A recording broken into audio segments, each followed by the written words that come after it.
მოგესალმებით. დღევანდელი ჩვენი თემა იქნება კარმა.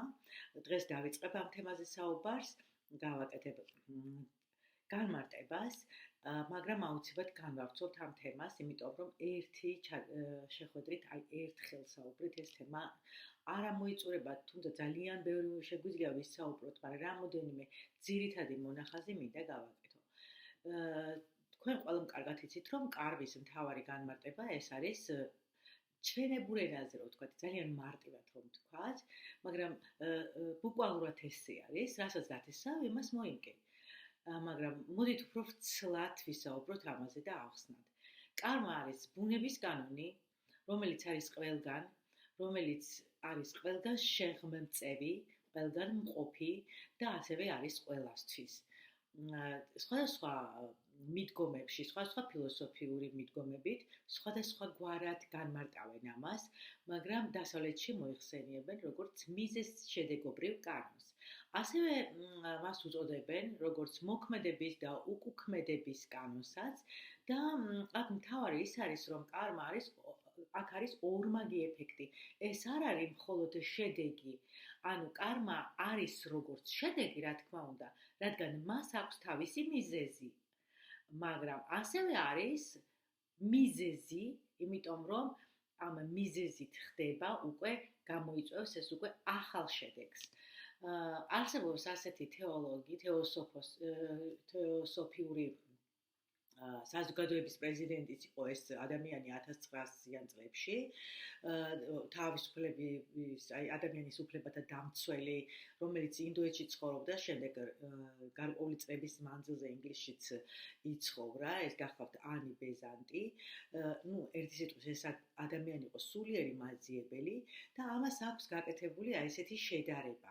ყველა ადამიანი, კარმასთან ნახე როგორ არის, როგორც ყველა ადამიანი არის შვილი, ასევე არის მამაც, ხო? მისი მამა თავისი მამის შვილი იყო, ხოლო მისი შვილი თავისი შვილის მამა იქნებაო. სწორედ ასეა კარმა მიზეზებთან და შედეგებთან მიმართებაში. ყოველი მოვლენა ერთდროულად არის წარსულის შედეგი და ასევე არის მომავლის მიზეზი. ეს განმარტება ალბათ არც მოგისმენიათ, არც შესაძლოა კიდეც მოგისმენიათ, რა თქმა უნდა. კარმის კანონი ამბობს, რომ მოქმედება და უკუქმედება არის ერთმანეთის ტოლი, მაგრამ რა თქმა უნდა საპირისპირო. ეხლა ნახეთ რა ხდება, ვახსენე მე სიტყვა კანონი, ხო, კარმის კანონი. და ვთქვი, რომ კარმა არის ერთგვარი კანონი. კარმას აქვს თავისი კანონებიც, მაგრამ კარმაც არის კანონი, სამყაროს ერთ-ერთი კანონი. ეს არის უდაოდ და აუცილებელი, იმიტომ რომ ამას ვერსად ვერ გავექცევით. კარმის კანონი რახამ ვახსენე, ახლა გავაკეთებ განმარტებას, რატომ ვახსენე ეს კანონი. კანონი ნიშნავს იმას, რომ ეს არის მტკიცებულება. ანუ ეს არის ზუსტად ესე და მიღებულია ეს მტკიცებულებები სხვადასხვა დაკვირვებებით და რა თქმა უნდა ეს კანონი უცვლელია. არავინ არ გავალდებულებს ამ კანონის შესრულებას, განსხვავებით ეს არის ამოქალაქო კანონები, რომელიც აუცილებლად უნდა დაიცვა. ამის შესრულებას შენ არავინ არ გავალდებულებს, კანონი გეუბნება, ეს ესე იქნება ყველა შემთხვევაში. ამას ეს შედეგი მოყვება. შემდეგ ეს მიზეზი გახდება იმისთვის, რომ სხვა შედეგები გამოიწვიოს. მაგრამ ახლა არჩევანი უკვე შენზეა. თქვენ შეგიძლიათ მიიღოთ ეს კანონი და რა თქმა უნდა შესაბამისი შედეგებიც გექნებათ. როდესაც მიიღებთ ამ კანონს, შეგიძლიათ არ მიიღოთ და შეგიძლიათ საერთოდ არც მოусმინოთ, ხო, დღევანდელ ამ ჩანაწერს, იმიტომ რომ არავინ არ არის ვალდებული. ვალდებულება არ არსებობს. არჩევანი ყველამ თვითონ უნდა გააკეთოს. იმიტომ რომ როცა მაგალითად თუ გეცოდინება კარმის კანონების შესახებ, მე ვფიქრობ, რომ შეიძლება ამის არც გჯეროდეს, სულ სხვანაირად უყურებდე შენ სამყაროს, სხვანაირი შეხედულებები გქონდა, ეს სხვანაირი წმენა, იმიტომ რომ რისიც გჯერავს და რისიც გწამს, აუცილებლად ისე იქნება, ხო? ესეა ნათქვამი. მაგრამ არსებობს ეს მოსაზრება, არსებობს ესეთი მტკიცებულებები, არსებობს დიდი ხანია თან ეს ხო არ არის ახლა ეს გუშინდელი მოგონილი, უბრალოდ ეხლა გააქტიურდა ამ ბოლო პერიოდში ამაზე საუბარი, მაგრამ მე შემწყვიტა უკვე ხო ეს დაიჯერო, არ დაიჯერო, დაეთანხმო, არ დაეთანხმო, აუცილებლად გამიზიარეთ კომენტარებში თუ რამეს განსხვავებული აზრიც მისაღებია ჩემთვის და რა თქმა უნდა, თქვენი აზრის გაზიარება ჩემთვის ძალიან კარგი და მისასალმებელი იქნება. ყოველგვარი აი ზედმეტი ლანძღვის და შეურაცხყოფელი სიტყვების გარდა. ამას არ მივიღებ არავითარ შემთხვევაში. ანუ თქვენ შეგიძლიათ მიიღოთ ეს კანონი, კარგის კანონი და უკვე ვთქვი, რომ შედეგი ადეკვატური იქნება. უბრალოდ უნდა იცოდე კარმის შესახებ, იმიტომ უნდა იცოდე, რომ როდესაც ხარ ინფორმირებული და როდესაც იცი ამის შესახებ, უფრო გაგიმარტივდება, უფრო როგორ არის, არჩევანს უფრო თავისუფლად გააკეთებ. დიდი არჩევანი აქვს ადამიანს, ხო, ამ შემთხვევაში. როცა არ იცი ამის შესახებ და არც კი გსმენია, სხვადასხვა არ ცოდნა არასოდეს არ ნიშნავს იმას, რომ ადრე იცოდნენ ხოლმე, რომ არ ცოდნა, არ ცოდვაო, მაგრამ ეს ასე ნამდვილად არ არის. არ ცოდნა ძალიან ბევრ რამეს აფუჭებს თქვენს ცხოვრებაში, ანუ ძალიან ცუდად მოქმედებს, ხო, ადამიანის ცხოვრებაზე და საერთოდ არ არის ეს მიზეზი იმისთვის, რომ ადამიანი გამართლდეს, თავისთავად გაამართლოს თუნდაც. ნუ ახლა აქ არავის განსჯას არ ვაპირებ, არც გამართლებას, არც გამტყუნებას, მაგრამ სიტყვა მოიტანა და როდესაც რაღაცა არ იცი, ეს პირიქით მიმაჩნია, რომ ძალიან ცუდი მდგომარეობაა. ასე რომ შეგიძლიათ დასვათ კითხვებიც და მოდი ახლა რამოდენიმე აი ესეთი საჭირო კითხვა განვიხილოთ, ხო? თუ მაგალითად დავსვათ ასე შეკითხვას. როდის იწყება კონკრეტული კარმის არსებობა? აი ადამიანზე მაგალითად როდის შეიძლება დაიწყოს კარმა, როდის ირთვება, ხო? პასუხი არის ესეთი. კარმა ხდება კონკრეტულ არსებაზე, კარმა გამოვლინდება იმ შემთხვევაში, როდესაც სული შეისხავს გახდება მატერიალური, ანუ გამატერიალიზდება. როდესაც იცი რომ შენი ქმედება გამოიწვევს აი ამ უკუქმედებას, ეს უკვე ძალიან ბევრ რაღაცას გადაგალახინებთ და გამატერიალიზებულ სულში, ანუ სხეულში, უკვე ადამიანს აუცილებლად სჭირდება ფიზიკურად, როდესაც ადამიანი მოსულია დედამიწაზე, ამას აუცილებლად სჭირდება უკვე გონების ჩართვაც და რა თქმა უნდა გააზრებულობაც.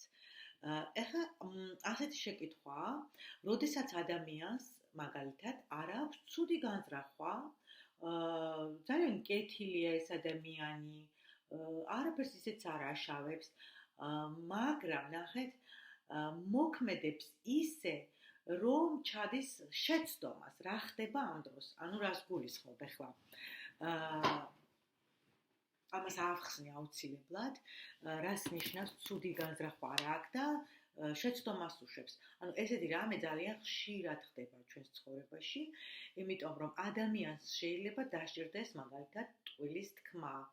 იმის გამო, რომ სხვა ადამიანს ზიანი არ მიაყენოს. ხდება ხოლმე ესეთი მომენტებიც, ალბათ ყველანი დამეთანხმებით.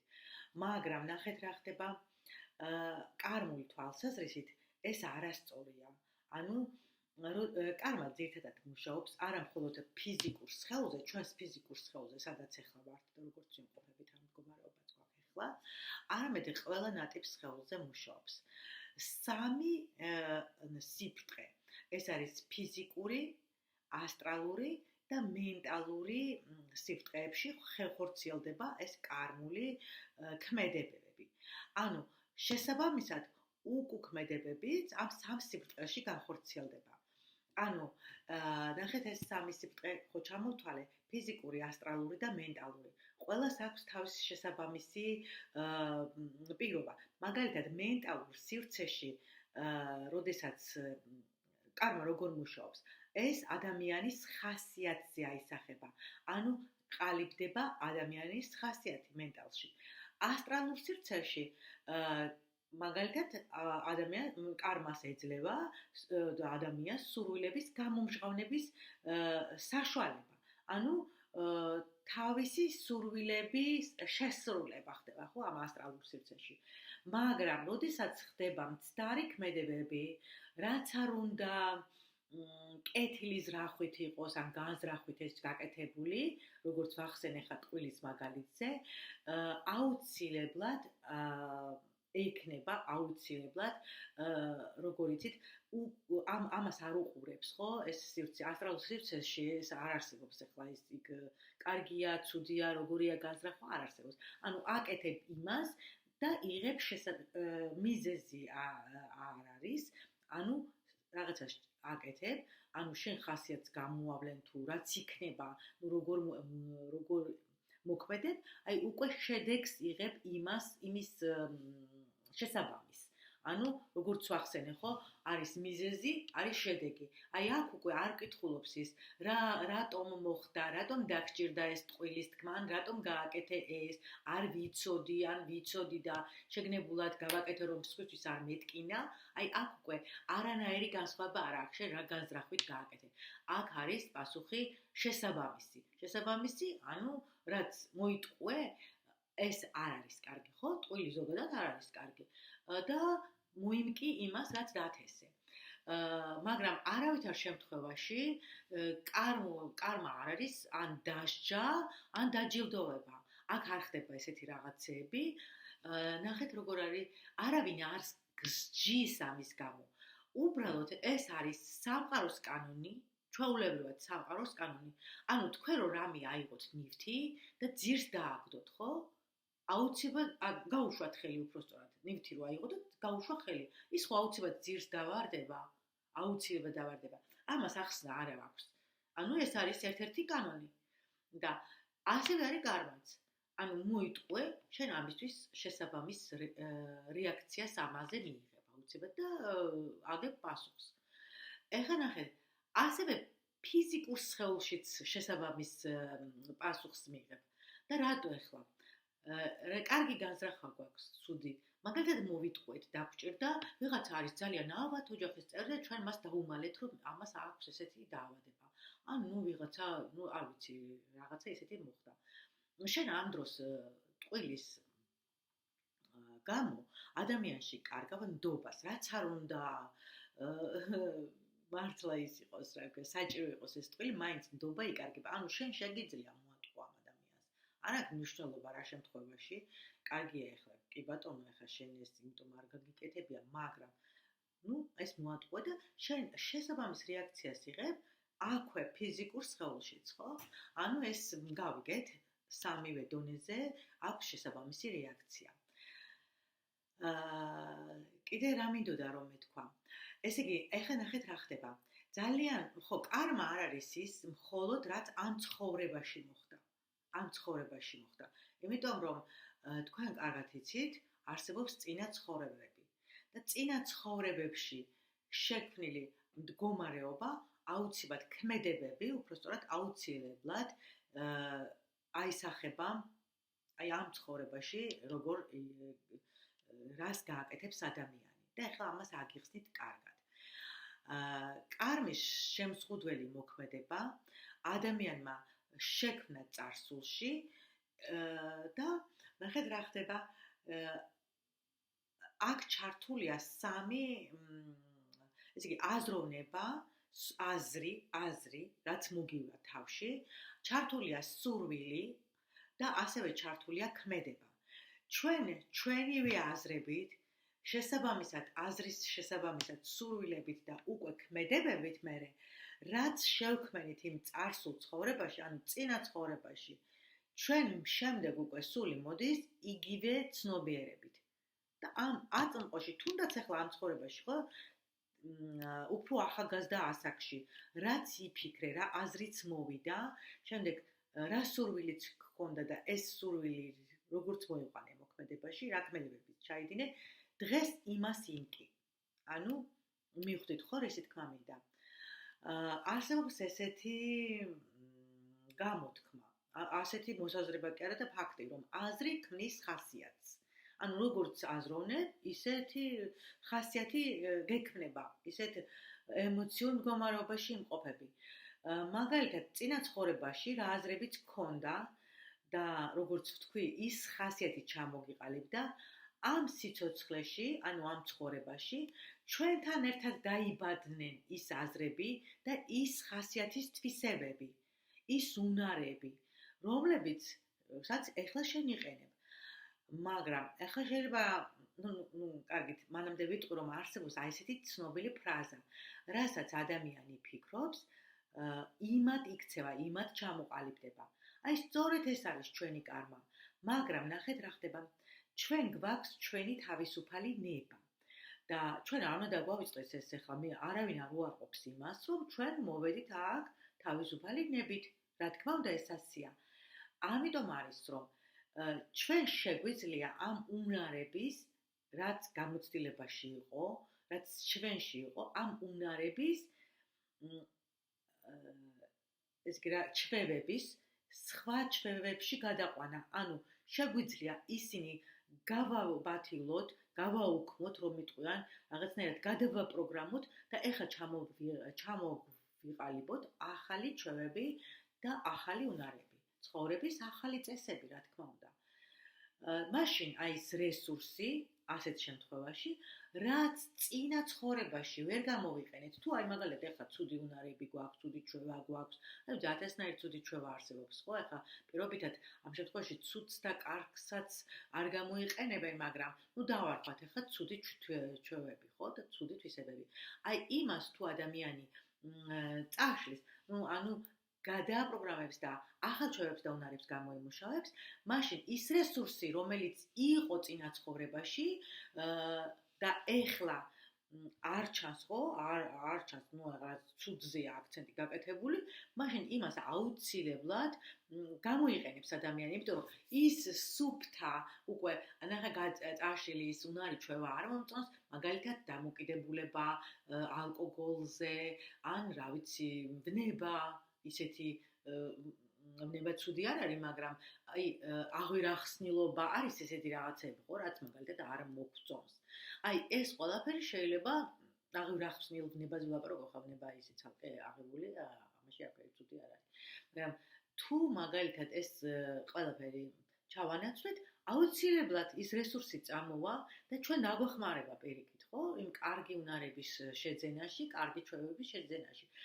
და როდის ასეთ შემთხვევაში შედეგი რა თქმა უნდა აქაც შესაბამისი იქნება, იმიტომ რომ ყველგან აი ყოველთვის მიიღებთ შედეგად იმას, როგორც რასაც აკეთებთ, ხო? მიზის შედეგობრივი კავშირია. ეხლა ეს მეორე კანონი, ხო, ეს პირველი ვთქვი, რომ აზრი ქმნის ხასიათს და მეორე იქნება ესეთი, რომ სურვილი ქმნის უკვე შესაძლებლობებს. ანუ ნახეთ რა ხდება.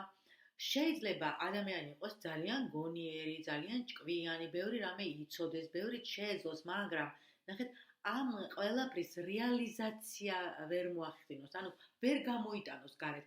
არ შეეძლოს ამის რეალიზება, ამის გამომშრალება გარეთ გამოტანა. ანუ ფაქტურად გამოდის, რომ თავის გონიერებას ვერ გამოიყენებს ესეთი ადამიანი. ეს არის ერთგვარი შეზღუდვა, ხო? აქაც ნახე, რატომ იზღუდება ადამიანი.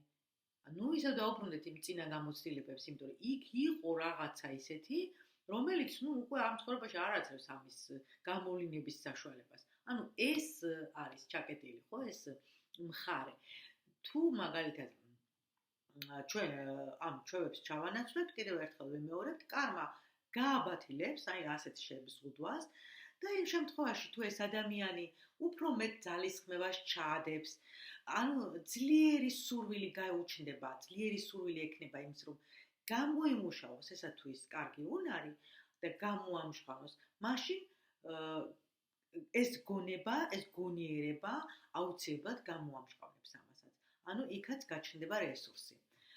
ეხლა მესამე ეს არის უკვე მოქმედება ქმნის გარემოებებს.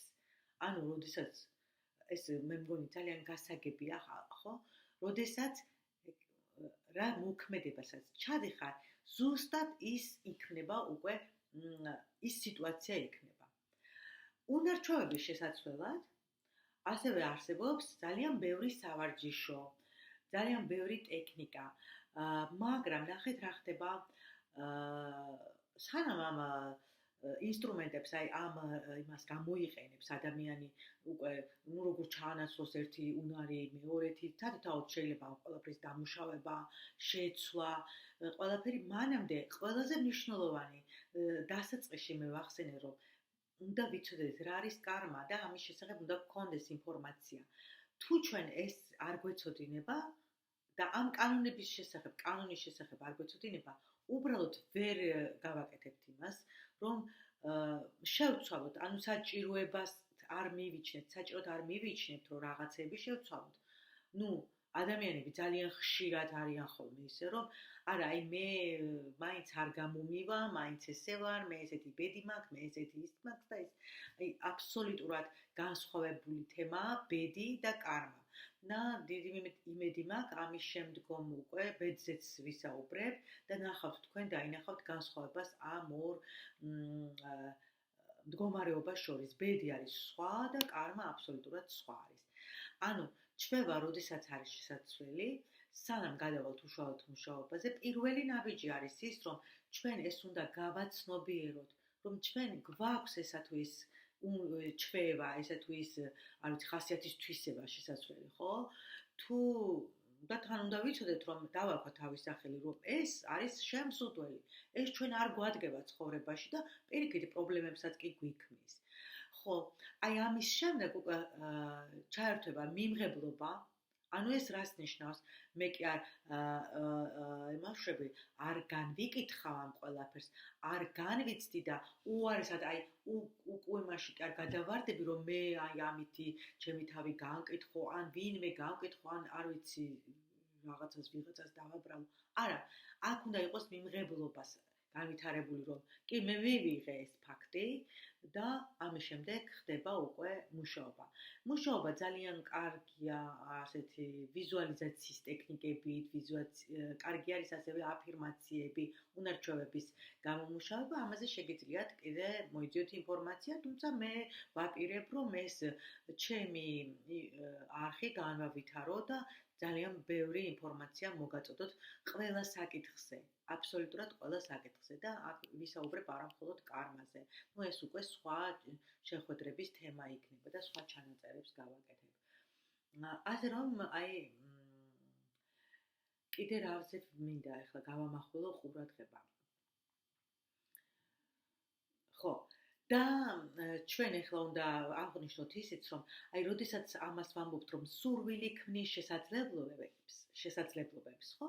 აქაც სიფრთხილეა საჭირო. ნახეთ რა ხდება, როდესაც არასწორ არჩევანს აკეთებს ადამიანი, აქაც საერთოდ ზოგადად ხო ვისაუბრე, რომ როდესაც არჩევანს გააკეთებ და ამ ყველაფერს გაასწორებ, კარმაც თავისთავად ის არის, რომ შედეგსაც შესაბამის მიიღებ.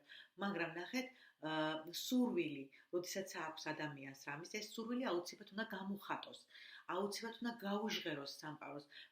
შესაბამისად უნდა იცხოვროს ამ სურვილის რაღაცა რომ გსურს, აი ამის შესაბამისად უნდა იცხოვრო. მაგრამ იმიტომ რომ ძალიან დიდი სიფრთხილეა საჭირო. ეხლა მაგალითად ადამიანი ზის სახლში და სურს მას რომ გახდეს მილიონერი, ხო? მოდი ავიღოთ ეს. ან გახდეს ძალიან ბედნიერი. და კი მუშაობს ტექნიკებით, აფირმაციებით, ელოდება ამ ბედნიერებას. ასე არ მოდის ეს ბედნიერება. ბედნიერება მოვა მხოლოდ იმ შემთხვევაში, თუ ამისთვის შენ გადადგავ ნაბიჯებს. ანუ შენ რომ ითხოვ, ანუ რას ითხოვ? იმას, რასაც გასცემ. იგივეა, ხო, იქ ჩვენთანაც არის, რომ რასაც გასცემ, აუცილებლად დაგიბრუნდება, ეს გამოთქმაც არსებობს ჩვენში. ანუ შენ უნდა გააკეთო, უნდა იცხოვრო და შენი ქმედებებით გააკეთო ისე, რომ შენს გარშემო ну ზოგადად ადამიანები გააბედნიერო. ანუ ეს ბედნიერება უნდა გასცე იმისთვის, რომ მიიღო, აუცილებლად. ეს არის აუცილებელი კანონი, ეს ჩვეულებრივი კარმის კანონია. და ну თავისთავად ცხადია, უკვე მოქმედება, ვთქვით, რომ ქმნის ვითარებას. თუ გსურთ იყოთ ბედნიერი, მაშინ შენც გადააფრქვი ეს ბედნიერება, მიანიჭე გარშემომყოფებს ეს ბედნიერება და აუცილებლად მიიღებ უკან შედეგებს. თუ არა და წინააღმდეგ შემთხვევაში, რაც არ უნდა სურვილებზე იმუშაო, რაც არ უნდა სურვილების რუკები აკეთო, მანიფესტირებები გააკეთო, წინააღმდეგ შემთხვევაში ასეთი რამე არ ხდება, არ გამოვა. შეიძლება რაღაცა პატარა რაღაცა კი რაღაცა მოხდეს, ისიც როგორ იცით, არ იფიქროთ რომ ხო აი ჯილდოთ მიიღო, კი, არის სხვა მოსაზრებები ამ კარმასთან დაკავშირებითაც, რომ აი ჯილდოს იღებს ამ შემთხვევაში ადამიანი. არა, ეს არ არის ჯილდო, იმიტომ რომ მე ვახსენე, კარმასში არ არსებობს ჯილდო, არ არსებობს სასჯელი. პირდაპირ მიიღებ იმას, რაც უბრალოდ ის შეიძლება რაღაცა მოხდეს შენ ცხოვრებაში ისე რომ ნუ იმ წუთში ბედნიერი ხარ, იმ წუთში ისა შენ თუმცა შენ არ აკეთებ არაფერს სხვისთვის რომ სხვაც გააბედნიერო. არ დგავ ამ ნაბიჯებს.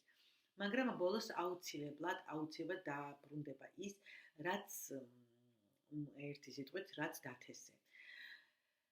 ასე რომ აი ეს სულ ალბათ ეს იყო ეხლა რაც უნდა მეთქვა. მე აუცილებლად გავაგრძელებ ამ თემაზე საუბარს და დამიწერეთ კომენტარებში თუ მოგწონთ ესეთი ტიპის ვიდეოები. აქ ეხლა ნუ მე თავიდანვე ვთქვი და დავწერე იქ რომ არ არის ყველასთვის ეს გვერდი, ეს რა ქვია მას არხი, ეს არის მათთვის, ვისაც სურს მეტი გააზრებულობა, თვითგანვითარება, მეტი ესეთი თითქოს და ისეთი ცოდნის მიღება, რომელიც ყველასთვის მისაღები არ არის. ეს არ არის ყველა ადამიანისთვის, ეს არის უფრო მაღალგანვითარებული ადამიანებისთვის და საშუალო და უფრო მაღალი განვითარების ადამიანებიც არის და ვინც ეძიებს ხო სამყაროს კანონების შეცნობა აინტერესებს, თუმცა თქვენი ნება არ არის აუცილებელი ყველა ეთანხმებოდეს აი ამ მოსაზრებებს, ამ არამხოლოდ მოსაზრებებს, ამ მტკიცებულებებს. ნუ მთავარი მაინც ის არის, მე ვიტყოდი, რომ ადამიანს ჰქონდეს შემოქმედთან ჰქონდეს, აი ვინც შექმნა ხო ეს სამყარო, ზოგადად ვინც შექმნა ეს კანონები, ეს ყველაფერი, მასთან ჰქონდეს აუცილებლობა, თორე კანონთან, სხვა კანონებთან არ არის აუცილებლობა, ეს უკვე თქვენი ნება. შემოქმედის სიყვარული არის ყველაზე მთავარი და აი ამ ნების ამით ცხოვრება. და ნუ ეს თუ იქნება, რა თქმა უნდა, ყველაფერი ისე იქნება, როგორც თქვენ გინდათ. და აი ეს კარმის კანონებიც რატომაც არა ხო, თუ ჩვენ ვართ სიყვარული და თავად აი შემოქმედის ნებას ვასრულებთ და ჩვენ თვითონ მას უერთდებით და მასთან ვართ ხო შერწყმული, რა თქმა უნდა ამ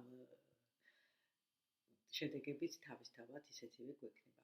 დაგემშვიდობებით და მომავალ შეხვედრამდე თხოვნა მექნება, რომ აი გამოიწეროთ არხი, ვინც უყურებთ.